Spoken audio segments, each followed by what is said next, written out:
Hello everyone, welcome back to my channel. Let's do physics. So in this video, I'll be talking about equilibrium of forces and moments. Alright, so let's start from moments, then after that we go to equilibrium of forces. So basically we have two types of moments, alright? We have moment of a force and we have moment of a couple. Let's start with the first one, moment of a force. What is moment of a force?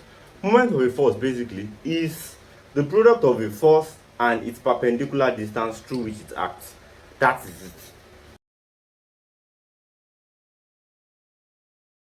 This is the formula for moment. Moment is represented with tau here. This Greek letter. So it's equal to force times the perpendicular distance. Very important. Perpendicular distance, not just any distance, alright? So now its SI unit is Newton meter. Its SI unit is Newton meter. Now, a very important thing I need to point out regarding this moment of a force is that the force behind rotational motion is moment.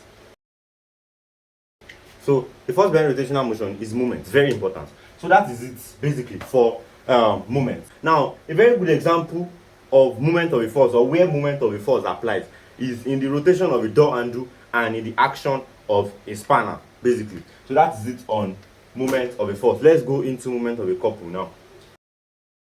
Now, moment of a couple. Now, what is a couple basically? A couple is a system of two equal, parallel, and opposite forces not acting along the same line. That is what a couple is. It's a system of two parallel, equal, and opposite forces not acting along the same line, basically.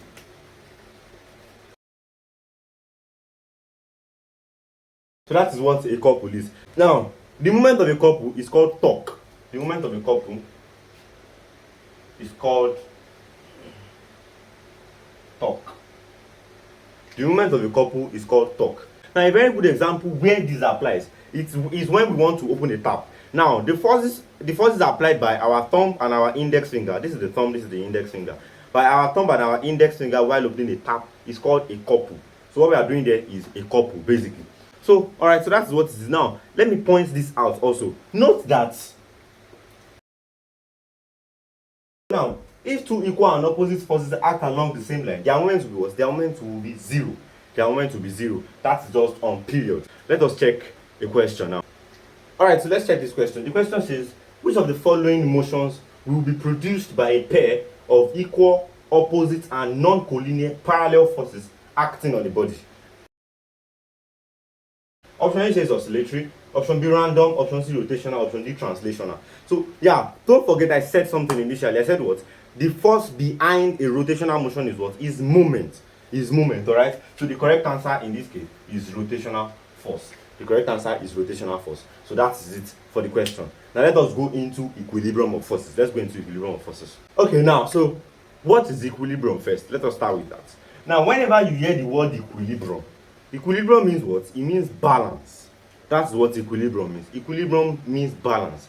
So what is force? Force is that which causes a change of state of a body. Basically causes a change of state of a body. That's what force is.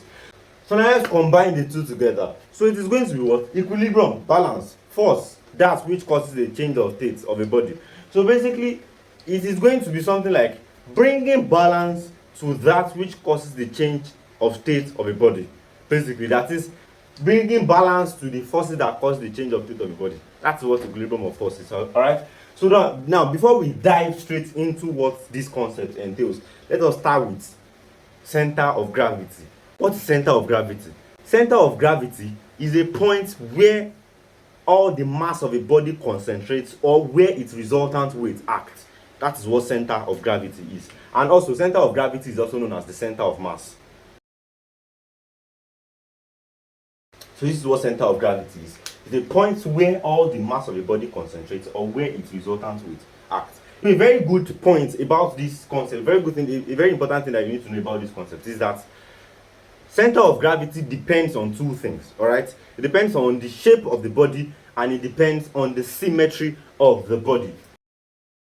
So it depends on the shape and it depends on the symmetry of the body. A symmetrical body or a symmetrical object has its center of gravity at its geometrical center, basically. All right, so now a very good example of a symmetrical object is a square. Now this is a square. All right, now where is the geometrical center of this guy? It's going to be somewhere around this middle here. So that is where its own center of gravity, that is where it is. All right, so that is for symmetrical bodies. Now an asymmetrical object or an asymmetrical body, the center of gravity of an asymmetrical object or an asymmetrical body is calculated using two methods, using the plumb line method and the balancing method. So it is calculated using the plumb line method and the balancing method. All right, now let us go into types of equilibrium. We have three types of equilibrium, right? We have the stable equilibrium, we have the unstable equilibrium, and we have the neutral equilibrium. All right, so let's start with the first one, the stable equilibrium. Now when can we say a body is in a stable equilibrium? A body is said to be in a stable equilibrium when, upon slight displacement, returns back to its equilibrium position. So let's take that again. All right, so a body is said to be in stable equilibrium when, upon a slight or a moderate displacement, it returns back to its equilibrium position. All right, so a very good example of that is a cone resting on its base. Now this cone is resting like this, right? So if I tilt this cone a little bit, to this side, it will come back to its equilibrium position, right? So that is basically what stable equilibrium is. Now we have properties of bodies in stable equilibrium. The first one is that it returns back to its original position after a moderate displacement. That's the first one. It has a low center of gravity, it has a low potential energy, and it has a wide base. All right, those are the four important things that you need to know about stable equilibrium. The first one is that what? It returns back to its original position after a moderate displacement. The second one is that it has a low center of gravity, it has a low potential energy, and it has what? It has a wide base. So these are the properties of bodies in stable equilibrium. All right, so that is all on stable equilibrium. Another type of equilibrium that we are going to be checking is unstable equilibrium. Now when is a body said to be in an unstable equilibrium? A body is said to be in unstable equilibrium when, upon slight displacement, does not return back to its original position. Just the direct opposite of what stable equilibrium is, basically. So when, upon slight displacement, it does not what? It does not return back to its original position. Basically, that is what unstable equilibrium is. Now, what are the properties of unstable equilibrium? It will just be the direct opposite of the properties that we said in stable equilibrium, basically. Not a big deal, right? So the first one is going to be what? It does not return back to its original position after slight displacement. The second one is that what? It's going to have a high center of gravity in this case. It's going to have a high potential energy, and it's going to have what? It's going to have a narrow base instead of a wide base. It's going to have a narrow base. So now these are the properties of a body in an unstable equilibrium. So the last type of equilibrium we'll be checking is what? Is the neutral equilibrium. Alright guys, so before we go into neutral equilibrium, I forgot to mention an example of a body in an unstable equilibrium. A very good example of a body in an unstable equilibrium is a cone resting on its vertex. That is something like this. So a cone resting on its vertex, that is on its tip here. So the cone is in an unstable equilibrium, basically. So that is it for unstable equilibrium. Now, neutral equilibrium now. A body is said to be in neutral equilibrium when, upon slight displacement, it regains or it attains equilibrium in its new position. When, upon slight displacement, it attains equilibrium in its new position. That is what neutral equilibrium is. So a very good example of that is a cone resting on its side.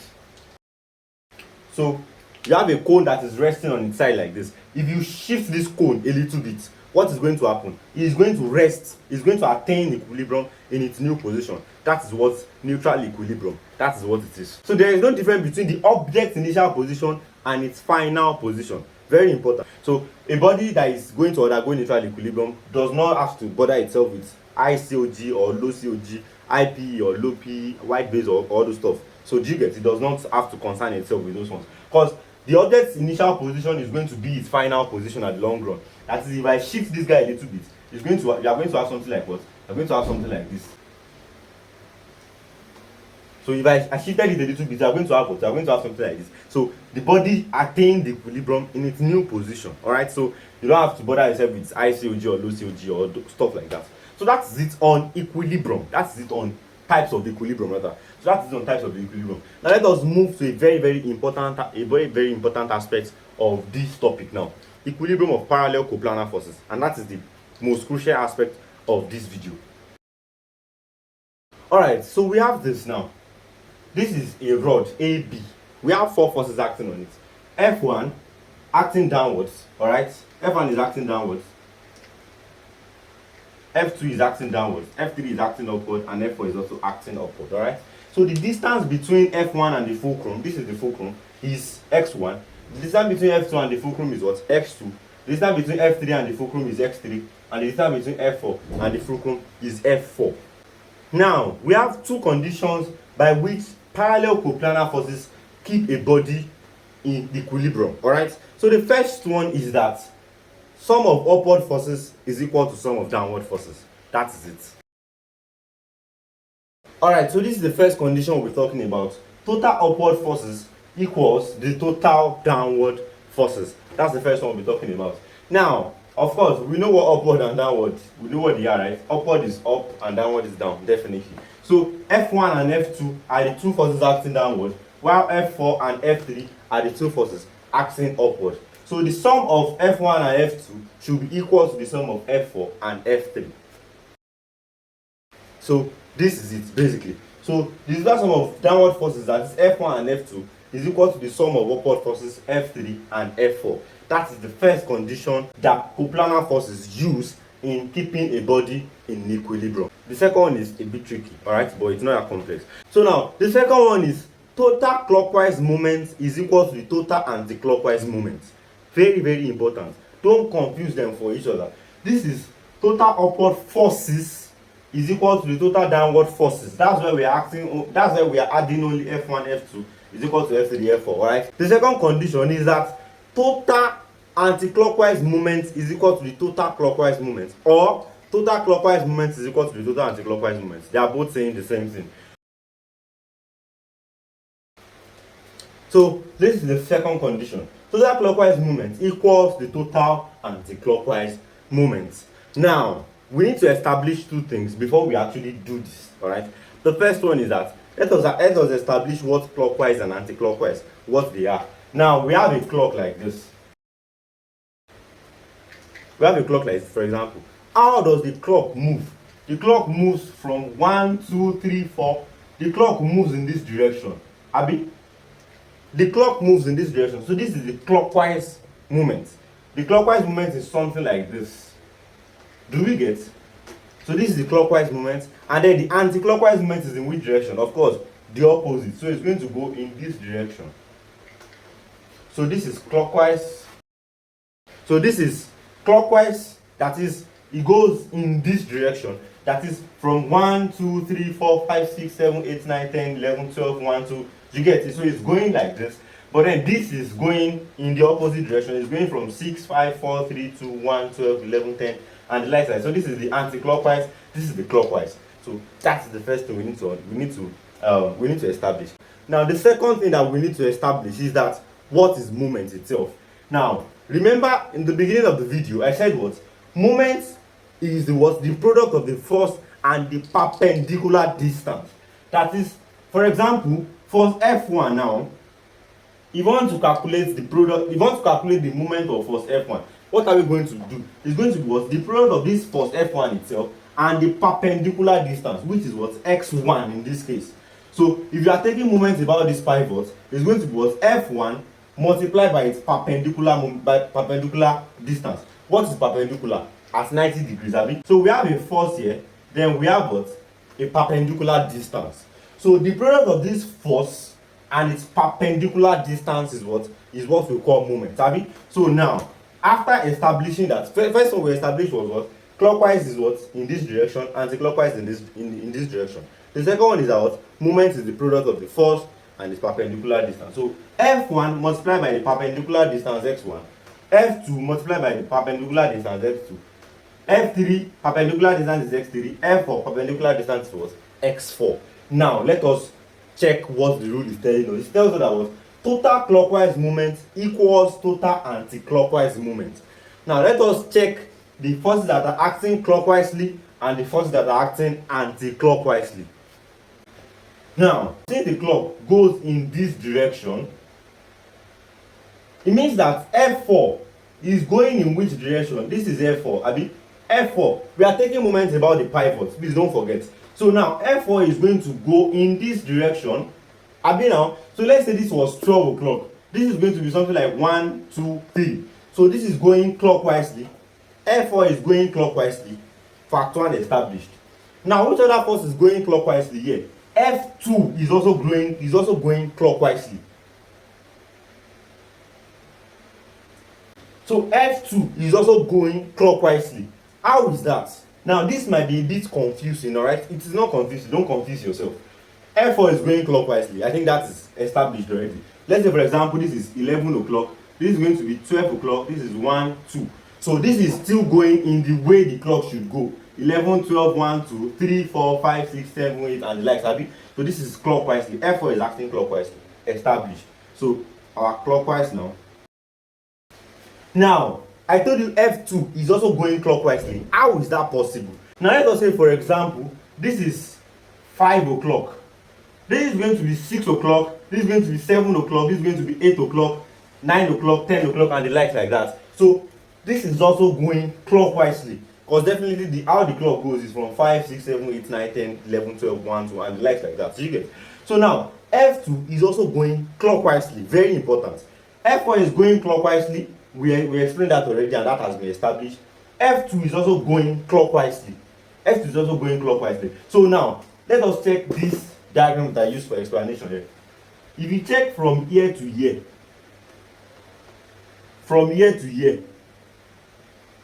is what? That is the motion of the F2 force here. That is in relation to this pivot here, right? So now this is like the half side of this F2, and this other side is the what? Is the side of this F4. So if you join them together, you are going to have what? You are going to have a full clockwise direction, a full clockwise movement. Did you get? So F2 and F4, they are acting in the clockwise direction. Now, anti-clockwise direction now, definitely the two other forces will be acting in the anti-clockwise direction. That is, F1 and F3 will be anti-clockwise, right? But then let us confirm. Now, F1 is going in this direction. Abi? Now, let us say this is 7 o'clock. This is going to be 6 o'clock. This is going to be 5 o'clock. This is going to be 4 o'clock, right? So definitely, the clock does not go from 7 to 4. It rather goes from 4 to 7, right? So this is like anti-clockwise direction. This is like counterclockwise or anti-clockwise. They are the same thing. So this is going against the way the clock goes. So that is correct. So F1. Now F3, let us confirm for F3 too. So F3 is going in this direction. So 1 o'clock, 12 o'clock, 11 o'clock, 10 o'clock. The clock does not go from 1 to 10. It rather goes from 10, 11, 12, 1, 2 and the like that. You get? So this is also against the clock direction. So let us use this cycle to also confirm. So the clockwise is like this, so anti-clockwise is going to go in this direction. Abi? So now this small part, this lower part is the motion of this F1, and this upper part is the motion of the F3. So that is the anti-clockwise direction. So I hope you understand this now. So that has been settled. So we have our clockwise to the F4 and F2, and we have our anti-clockwise to the F1 and F3. So I hope you really understand what I just explained. So that is it. So now let us check the condition. Now the condition says what?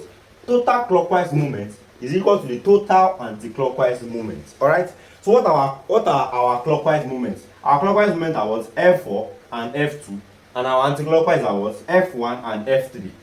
Alright, so now what is movement again? Movement is what? Product of the force and the perpendicular distance. So let us combine everything together now. It's going to be what? F2 x2, that is force F2 and the perpendicular distance x2, which makes this the moment of F2, plus F4 x4 is going to be F x1 plus F3 x3.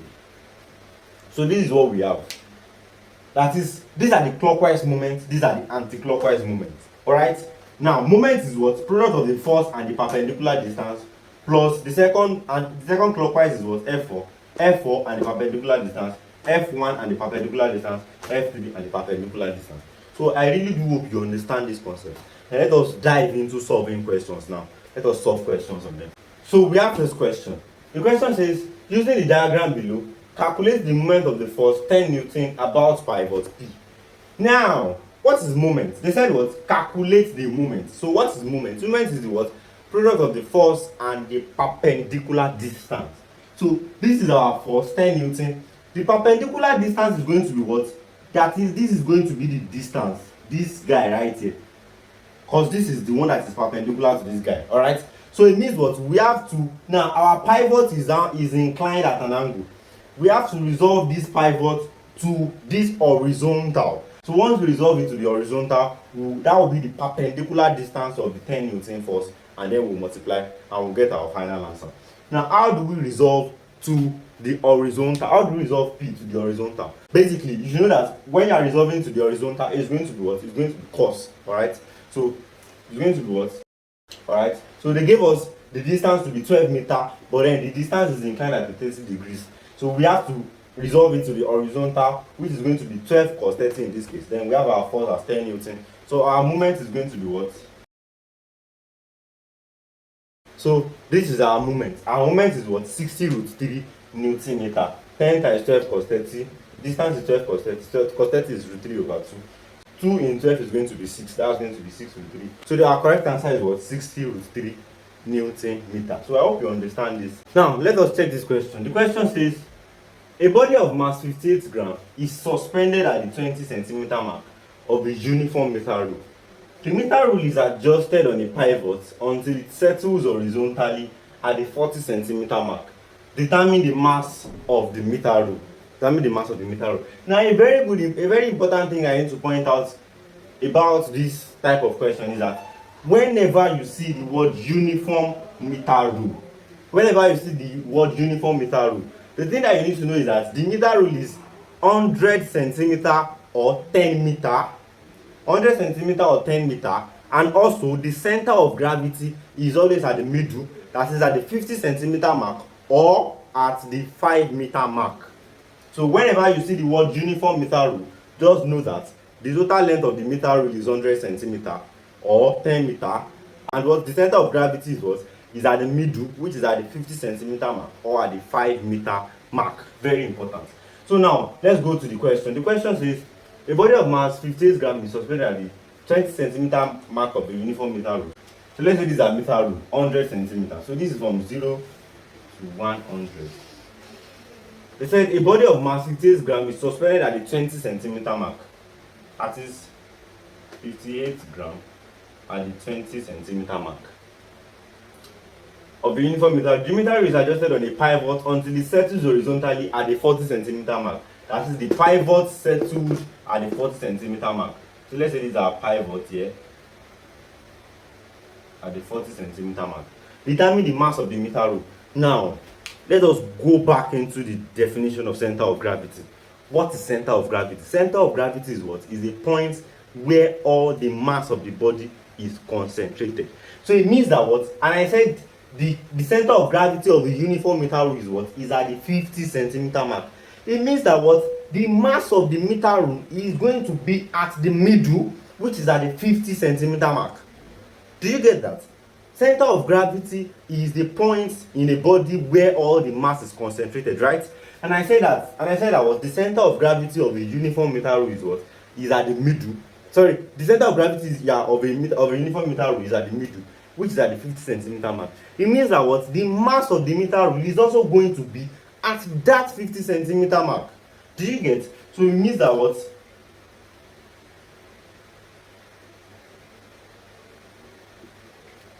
Now, this is what we have. 58 grams is at the 20 centimeter mark. The pivot is at the 40 centimeter mark. And then the mass of the meter rule, which is x, is at the 50 centimeter mark. So, and the x, which is the mass of the meter rule, is at the what? Is at the 50 centimeter mark. Do we get? So it's not a complex thing, alright? Now, what is moment? Moment is what? Product of the force and the perpendicular distance. But in this case, we are going to be using mass in this case, alright? We can easily convert the mass to force by what? By multiplying by 10, which is going to be the weight in that case. But then we can easily just use the mass, since what we were asked for was what we asked for is the mass. So we can easily just use the mass, and then we will still be very correct. So now, don't forget, when you are taking moment about the pivot, remember the second condition that I gave for parallel collinear forces, parallel coplanar forces. I said what? The total anti-clockwise moment must be equal to the total clockwise moment. So now, let us take moment about pivots. So this is going to go in this direction, and this one is going to go in this direction. So the one going in this direction is what? Is the anti-clockwise, while the one going in this direction is what? Is the clockwise, alright? So now, moment is the product of the force and the perpendicular distance. So it's going to be what? 58 multiplied by distance between this guy and this guy is 20. You have 20 here, you have 40 here. So distance between these two is 20. And it's 20 is equal to what? X multiplied by what? 50 is here, 40 is here. What's the distance between them? Is going to be what? It's going to be 10. So here it's going to be 20, here it's going to be 10. So x multiplied by 10. So my x is going to be 58 times 20 over 10, 116 grams. So that is the correct answer. I hope you understand it. So now let me do a recap of the question. A body of mass 58 grams is suspended at the 20 centimeter mark. 58 grams is at the 20 centimeter mark of a uniform meter rule, that is from 0 to 100 centimeter. And the middle is what? Is the 50. That is where the mass is going to be. The meter rule is adjusted on the pivot until it settles horizontally at the 40 centimeter mark. The pivot settled at the 40 centimeter mark. Determine the mass of the meter rule. So of course, the mass of the meter rule is going to be at the middle. We were not given, that was what we were asked to. That was what we were asked to find. So moment about the pivot, anti-clockwise is equal to clockwise. Anti-clockwise is 58 times 20, and clockwise is x times 10. That is 50 minus 40. So you have this as the correct answer. Let us check one more question. Alright, so let's check this question.